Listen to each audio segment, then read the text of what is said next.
Today on the Stay at Home Chef, I'm showing you how to make pumpkin spice tiramisu.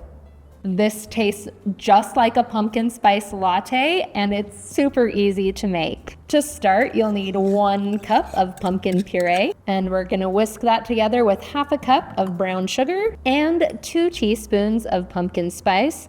And we are using our own homemade mixture. Give it a little mash, and then whisk that until all of the sugar is dissolved into the pumpkin. Set that aside and grab a large mixing bowl because we're gonna whip some heavy cream. I opted for an easy version for this rather than the traditional tiramisu cream, which involves cooking some egg yolks on the stove, but this is a lot easier. You'll need 2 cups of heavy cream, or you can use heavy whipping cream. Add in 2 tablespoons of powdered sugar, which will act as a stabilizer.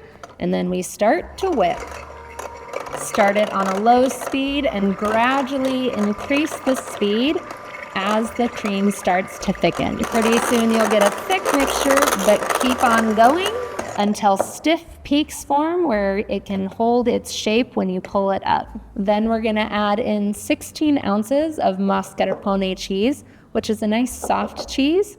But I'm gonna scoop it out into little dollops, which will make this a lot easier to fold in. Mascarpone is a sweet Italian cheese that's very similar to cream cheese, but has a much softer texture. We're also gonna add in our pumpkin mixture.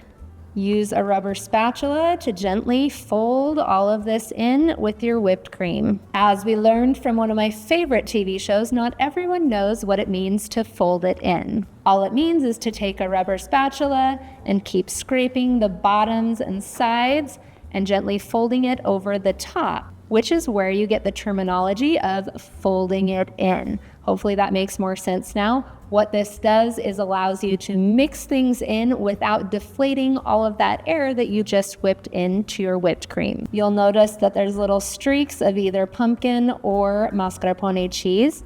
You're looking to make sure that you mix all of those in. You don't want any big streaks, but little streaks are okay here and there. Next, we're ready to assemble. You'll need 16 ounces of ladyfingers. You can find these in the cookie section of your grocery store or in the bakery section. It kind of just depends on which store you're shopping at.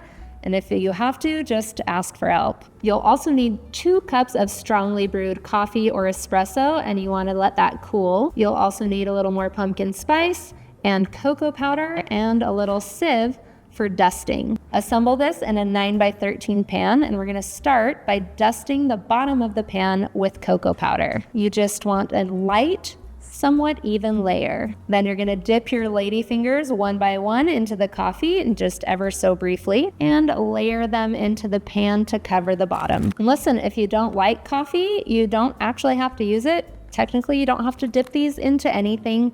They'll still soften by just having the whipped cream on top. I'm being all fancy by alternating in a little crisscross pattern, but you can just do whatever fits into your pan. One of the great things about tiramisu is that you can make it in all sorts of different shapes and sizes and use whatever pan you want. You can even make it into a trifle, or you can even do freeform, which is always kind of pretty. Next, we'll layer on half of our whipped cream mixture. Spread that out to cover the ladyfingers. Dust another layer of cocoa powder and add on another layer of ladyfingers. Add on the remaining pumpkin whipped cream mixture. We'll spread that out to cover. And once again, don't worry if there's any small streaks of that mascarpone, nobody will mind. Dust with cocoa powder once again, but this time it'll be a little bit different because we'll also dust on about half a teaspoon of that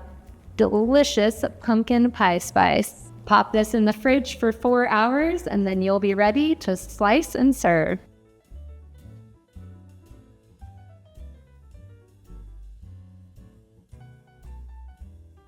Thanks for watching. You can find the full written recipe in the video description. Be sure to subscribe, like, and follow, and check out the rest of my videos where you can find hundreds of restaurant quality recipes you can easily make at home. We'll see you later.